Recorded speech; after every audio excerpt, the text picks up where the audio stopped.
Photo में कोई, कोई में भी कोई भाग्यवान भगवान का बच्चा बनने की, श्रेष्ठ आत्मा बनने की सदा तीव्र पुरुषार्थ के द्वारा जो सोचा वो किया, श्रेष्ठ सोचना, श्रेष्ठ करना, लक्ष्य और लक्षण को समान बनाने की सदा बहुत काल के पुरुषार्थ द्वारा राज्य भाग्य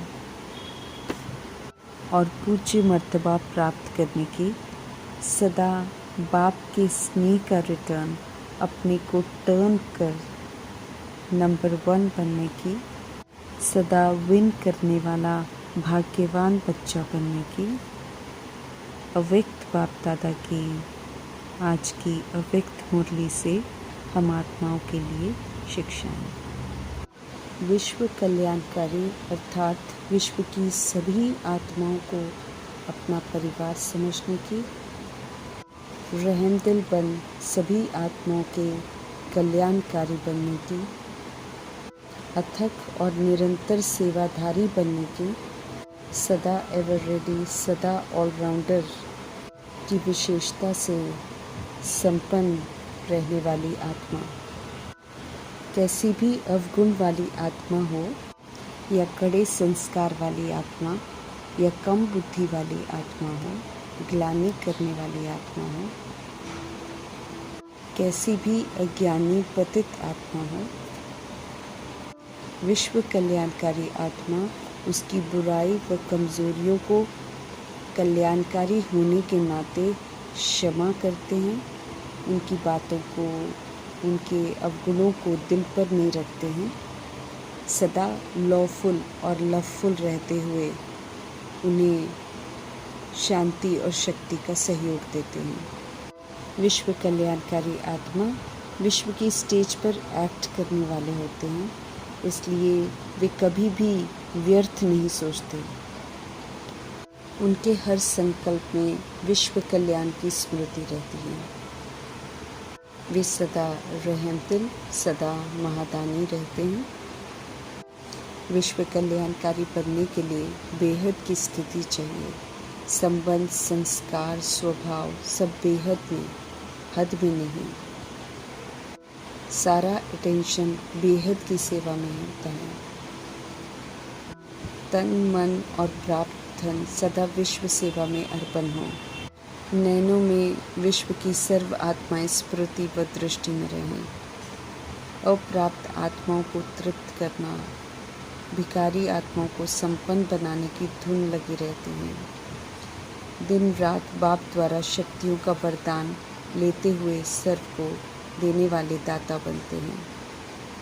दाता परमपिता परमात्मा वरदान देते हैं कि विश्व कल्याणकारी की ऊंची स्टेज पर स्थित रहकर विनाश लीला को देखने वाले साक्षी दृष्टा बनो। समझ देते हैं कि अंतिम विनाश लीला को देखने के लिए विश्व कल्याणकारी की ऊंची स्टेज चाहिए। इस स्टेज पर स्थित होने से फिर देह के सारे आकर्षण अर्थात संबंध, पदार्थ, संस्कार, प्रकृति की जो हलचल होती है उसकी आकर्षण सारी समाप्त हो जाती है। ऐसी स्टेज जब हो जाती है तब साक्षी दृष्टा बनकर ऊपर की स्टेज पर स्थित होकर शांति की, शक्ति की किरणें सभी आत्माओं के प्रति दे सकेंगे। साक्षी दृष्टा अर्थात सदा शुभ चिंतन और शुभ चिंतक होकर रहना है। चलते फिरते अपने को निराकारी आत्मा और कर्म करते अव्यक्त फरिश्ता समझना है। देह की दुनिया में कुछ भी होता रहे, लेकिन साक्षी दृष्टा फरिश्ता ऊपर से साक्षी हो, सभी के पाठ को देखते हुए प्रभाव मुक्त रहते हुए सकाश अर्थात सहयोग देते हैं। सकाश देना ही निभाना है। तो जब ऐसी साक्षी दृष्टा की स्टेज पर रहेंगे तब हमें किसी भी प्रकार के वातावरण का सेक नहीं आएगा। बाप दादा समझ देते हैं कि सबके संस्कार तो भिन्न भिन्न होंगे। दूसरा कोई ना कोई माया का रूप बनकर भी हमारे सामने आएगा। ये तो ख़त्म होने वाला नहीं है। कोई का तमोगुनी पाठ होगा, अज्ञानता का पाठ होगा, लेकिन उसमें स्वयं को कमल पुष्प के समान सेफ रखना है। साक्षीपन की स्थिति में रहने का अभ्यास पक्का करना है। संस्कार भिन्न भिन्न होते हुए भी हमें टक्कर भी नहीं आना है। इसलिए साक्षी होना है, अर्थात नॉलेजफुल होकर रहना है। अनेक तरह के नए नए दृश्य आएंगे, लेकिन कभी भी आश्चर्यचकित नहीं होना है, न प्रश्न करना है, न मुरझाना है। तूफानों को भी ड्रामा का तोहफा समझना है।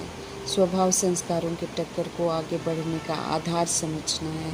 माया को भी परखते हुए सहज पार होना है। साक्षी दृष्टापन कर्म करने से कोई भी कर्म के बंधन में हम कर्म बंधनी आत्मा नहीं बनेंगे, बल्कि सदा न्यारे और प्यारे अनुभव करेंगे। समझ देते हैं वरदाता परमपिता परमात्मा की विनाश लीला के विकराल रूप को देखने के लिए ये जो देह का भान है, देह के संबंध हैं, पदार्थ संस्कार जो हैं, इनका जो आकर्षण है या प्रकृति की हलचल का जो आकर्षण है ना, इससे उपराम रहना है। फरिश्ता बन ऊपर की साक्षी दृष्टा स्थिति में स्थित रहने से फिर हम शांति और शक्ति का जो सहयोग है आत्माओं को वो दे सकेंगे। साक्षी दृष्टा अर्थात अपनी सतो प्रधान पाठ में सदा स्थित रहें। फिर चाहे कोई भी आत्मा कैसी भी हो, सभी के प्रति हमें कल्याणकारी पाठ ही बजाना है और विश्व कल्याणकारी साक्षी दृष्टा भव का वरदान प्राप्त करना है। हम सब कमज़ोर बनते हैं तो माया का फोर्स हम पर हावी हो जाता है। सर्वशक्तिमान परमपिता परमात्मा के संग में रहते हुए हमें बलवान बनना है। बलवान बनेंगे तो माया का फोर्स समाप्त हो जाएगा, अर्थात माया के प्रभाव से हम मुक्त बन जाएंगे। कंबाइंड रूप की स्मृति से हमें सदा विजयी बनना है। वरदाता बाप और वरदान को प्रयोग में लाकर हम वरदानी आत्माएं दोनों कंबाइंड हैं। इस स्मृति में सदा रहें तो पवित्रता की छत्र छाया हम पर स्वतः ही रहेगी। सर्वशक्तिमान पवित्रता के सागर परमपिता परमात्मा का संग होगा तो अपवित्रता स्वप्न में भी नहीं आ सकती है। सदा बाप संग युगल रूप में रहने की समझ मिल रही है। हमें कभी भी सिंगल नहीं रहना है। जब भी सिंगल हो जाते हैं ना, तो पवित्रता का सुहाग जो है वो चला जाता है। हमें सुहाग को कभी नहीं जाने देना है। कल्प में एक बार ही तो सच्चा सुहाग हमें मिलता है।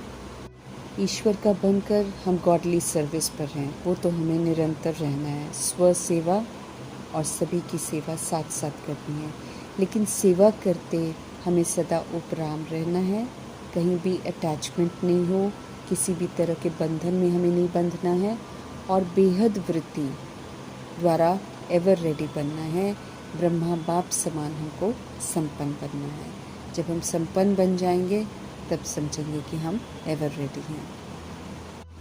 कोटों में कोई और कोई में भी कोई, हम भगवान के बच्चे हैं। ये विशेष भाग्य हमें मिला है। तो इस विशेषता को देख बाप तो हर्षित होते हैं, लेकिन हमें भी सदा हर्षित रहना है। दिल से संबंध जोड़ना है। जब हम दिल से संबंध जोड़ते हैं तो हमें विशेषता ज़रूर आती है। तो सबसे पहली विशेषता यही है कि हम साधारण रूप में आए हुए बाप को पहचान कर मेरा बाबा मान लेते हैं। ये जो पहचानना है, करोड़ों की आबादी में से बहुत कम आत्माएं ऐसी हैं जो एक्यूरेट भगवान को पहचानती हैं। तो ये जो पहचान है, ये सबसे बड़ी विशेषता है। दिल से मेरा बाबा माने तो फिर बाप भी हमें मेरा बच्चा कहते हैं। परमपिता परमात्मा को पहचान कर हम उनसे अपने अधिकार लेते हैं। बाप को पहचान कर फिर अपना बनाना और उनके कहे अनुसार चलना कोटों में कोई बच्चों का ही भाग्य है। इस समय हम परमपिता परमात्मा को सम्मुख अनुभव कर सकते हैं। अब हमें देखना है कि खुद को चेक करके कि क्या हमने सचमुच अपने परमपिता परमात्मा को पहचान लिया है, पहचान की और निश्चय की बहुत परीक्षाएं होनी है, इसलिए इस चीज़ को चेक ज़रूर करना है। जो पहचान जाते हैं और जो उनके कहे अनुसार चलते हैं वो भाग्यवान बच्चे बन जाते हैं। पहचानने का तीसरा नेत्र हमें प्राप्त हुआ है। जिन्हें तीसरा नेत्र प्राप्त हो जाता है उनकी फिर व्यर्थ की दौड़ समाप्त हो जाती है और वो ये अनुभव करते हैं कि जो हमने पाना था वो हमने पा लिया। ऐसे बच्चे ही बाप से सब कुछ ले लेते हैं। सुप्रीम रूह हम आत्माओं को रूहानी खजानों के बालक सो मालिक बनाते हैं। वो खजाने जो रूह को चाहिए वो सिर्फ सुप्रीम रूह ही दे सकते हैं।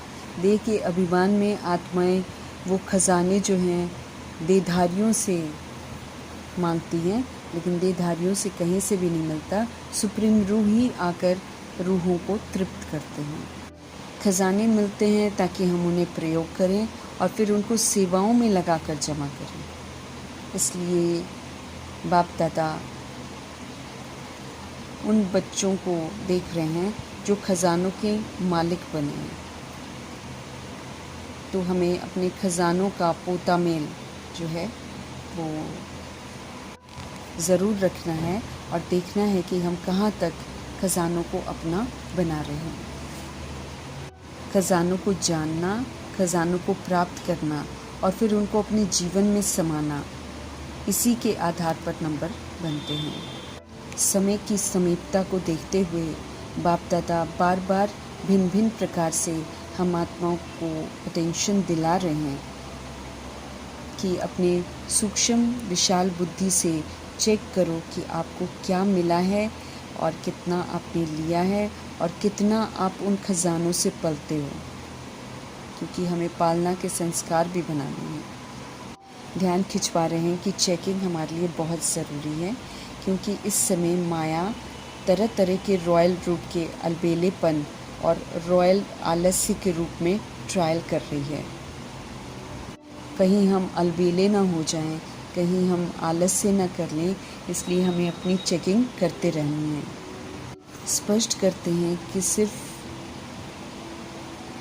ये चेक नहीं करना है कि हमने बुरा नहीं किया, हमने दुख नहीं दिया, हमारी बुरी दृष्टि नहीं हुई। इसके साथ साथ हमें ये भी देखना है कि अगर हमने बुरा नहीं किया तो हमने अच्छा क्या किया। अगर हमने किसी को दुख नहीं दिया तो हमने सुख दिया।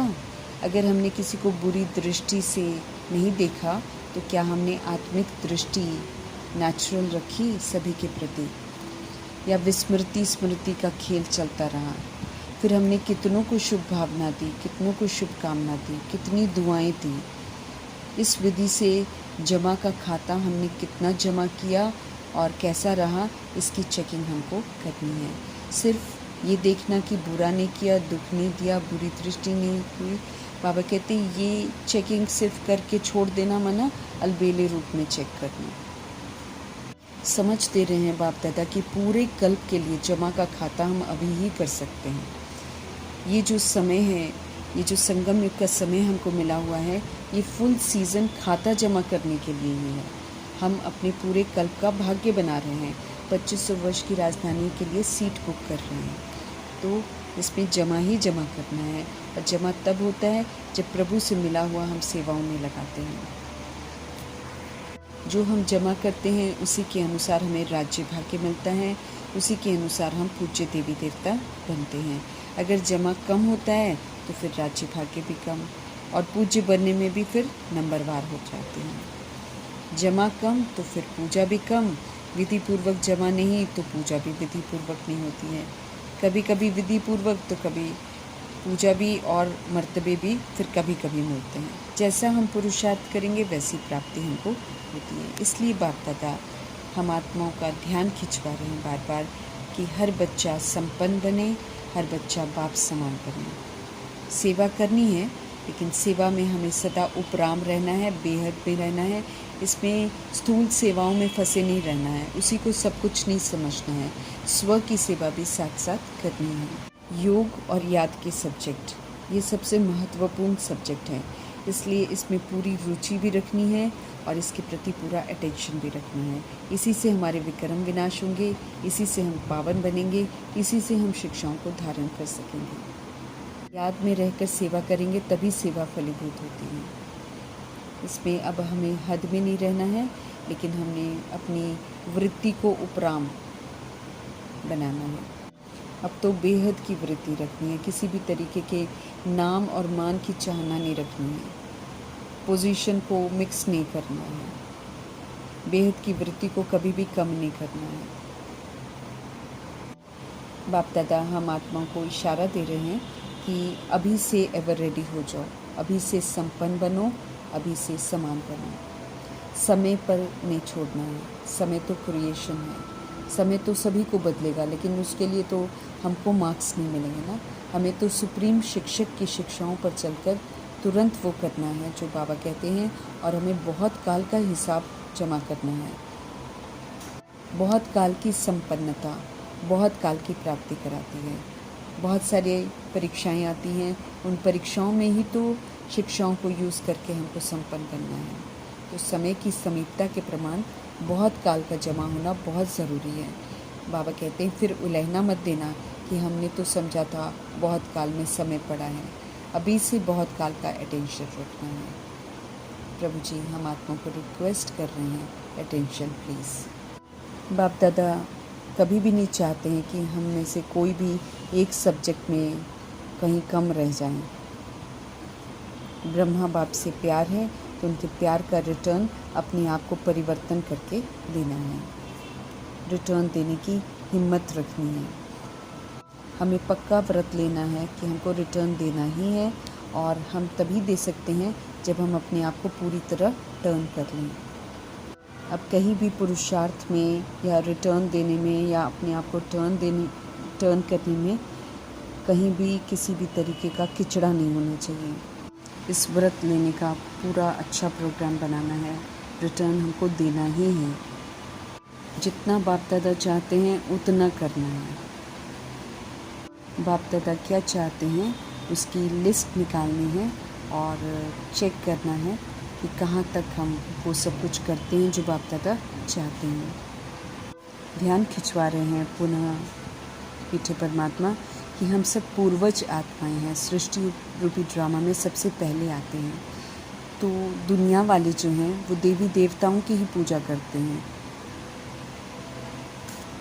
इसलिए देवी देवताओं के जड़ चित्रों के आगे जाकर पूर्वजों को पुकारते हैं, मुक्ति चाहते हैं, चिल्ला रहे हैं कि मुक्ति दो मुक्ति दो। बाप दादा को ये आवाज़ सुनाई देती है तो हम आत्माओं का ध्यान खिंचवा रहे हैं बाप दादा कि इन आवाज़ों को सुनो।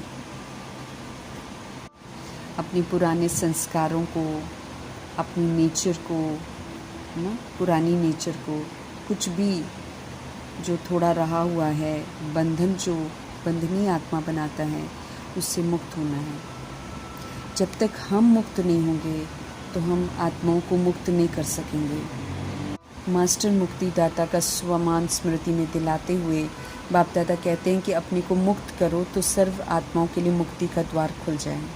समझ देते हैं कि मुक्ति के गेट की चाबी बेहद का वैराग है। जब तक हमको पुरानी दुनिया से बेहद का वैराग नहीं होगा तब तक हम न खुद मुक्त होंगे और न दूसरों को मुक्त कर पाएंगे। कार्य करते हुए कमल पुष्प समान बनना है। सब कुछ करते कर्तापन के भान से मुक्त रहना है, न्यारा बनना है, साधनों के वश नहीं होना है, पोजीशन के वश नहीं होना है। कुछ न कुछ मिल जाए कि चाहना जो है वो असल में माया की ऑपोजिशन हो रही है। हमें सावधान रहना है, इन सारी चाहनाओं से ऊपर उठना है, न्यारा और बाप का प्यारा बनना है। ब्रह्मा बाप समान बनना ही है, संकल्प में भी, बोल में भी, सेवा में भी, संबंध संपत्ति में भी, सब में हमें ब्रह्मा बाप समान बनना है। 100% अगर प्यार है तो फिर प्यार में कुर्बान जाकर अपने आप को हर तरह की अशुद्धता से मुक्त करके बाप समान बनना ही है। बाप दादा हमें कमज़ोरियों का किचड़ा कुर्बान करने को कहते हैं, तो हमें कभी भी इसमें हिचकिचाना नहीं है। परिस्थिति समाप्त हो जाए तब स्वस्थिति श्रेष्ठ हो जाए, ऐसा नहीं सोचना है। अपनी स्वस्थिति को हर हाल में श्रेष्ठ रखना है। स्वस्थिति शक्तिशाली होगी तो किसी भी तरीके की परिस्थिति हमको हिला नहीं सकती है। समाप्ति का पर्दा खुलना है, उससे पहले बाप दादा चाहते हैं कि हम सब अपनी फरिश्ता स्थिति बनाएं, ताकि जब पर्दा खुले तो सब फरिश्ते दिखाई दें। दुनिया वाले तो चिल्ला रहे हैं कि पर्दा खोलो। दृढ़ता की चाबी लगाकर अपने आप को संपूर्ण परिवर्तन करना है। दृढ़ता में कभी भी अलबेलापन मिक्स नहीं करना है, तब संपूर्ण सफलता मिलेगी। हमें 100% पुरुषार्थ में संपन्नता लानी है तो 100% सफलता भी ज़रूर मिलेगी। हमें ये अटूट विश्वास हो कि हमने ही बनना है, हम नहीं बनेंगे तो फिर कौन बनेगा। हम ही हैं और फिर हम ही होंगे, ये निश्चय ही हम आत्माओं को विजयी बना देगा। हमें प्रदर्शन नहीं करना है, बल्कि अपने को ही देखना है। किसी और के ठीक होने का इंतज़ार नहीं करना है, कोई और बदले उसका इंतज़ार नहीं करना है, क्योंकि बाप दादा हम आत्माओं को समझ देते हैं कि इस विधि से कोई भी नहीं बदलेगा। हमें स्वयं को बदलने का कदम उठाना है। जब हम स्वयं को बदलेंगे तो दूसरे भी स्वतः ही बदल जाएंगे। हमें किसी भी तरह का कोई आधार नहीं रखना है। सदैव परिवर्तन में हमें यही कहना है कि मुझे करना है और करके दिखाना है। ध्यान खिंचवा रहे हैं कि जब समय बहुत कम बचा है तो पुरुषार्थ तीव्र गति से करना है, तब last so fast fast so first number में आ सकते हैं। ये चेयर्स गेम चल रहे हैं। अब किसकी जीत हुई है ये अभी तक आउट नहीं हुआ है, इसीलिए लेट भी आकर फास्ट जाकर हम आगे पहुंच सकते हैं। ये उमंग उत्साह दिला रहे हैं बाप दादा। अपने आप को अमृत वेले अमर भव का वरदान याद दिलाना है। बाप दादा ने हमको अमर भव का वरदान दिया, तो हर परिवर्तन के लिए अमर भव का वरदान देकर फिर हमें दिनचर्या में उस प्रतिज्ञा को पूरा करना है, व्रत को कायम रखना है। हमें एवर रेडी का पाठ पक्का करना है, अर्थात बाप समान संपन्न और संपूर्ण बनकर तैयार रहना है। फिर चाहे कितनी भी परिस्थितियाँ क्यों न आ जाएं, हमें ये धुन लग जाए कि हमें संपन्न बनना ही है, हमें समान बनना ही है। धुन लगी रहेगी तो यकीनन हम समान और संपन्न बन ही जाएंगे। अव्यक्त बाप दादा की धारणा युक्त शिक्षाओं के लिए उनका धन्यवाद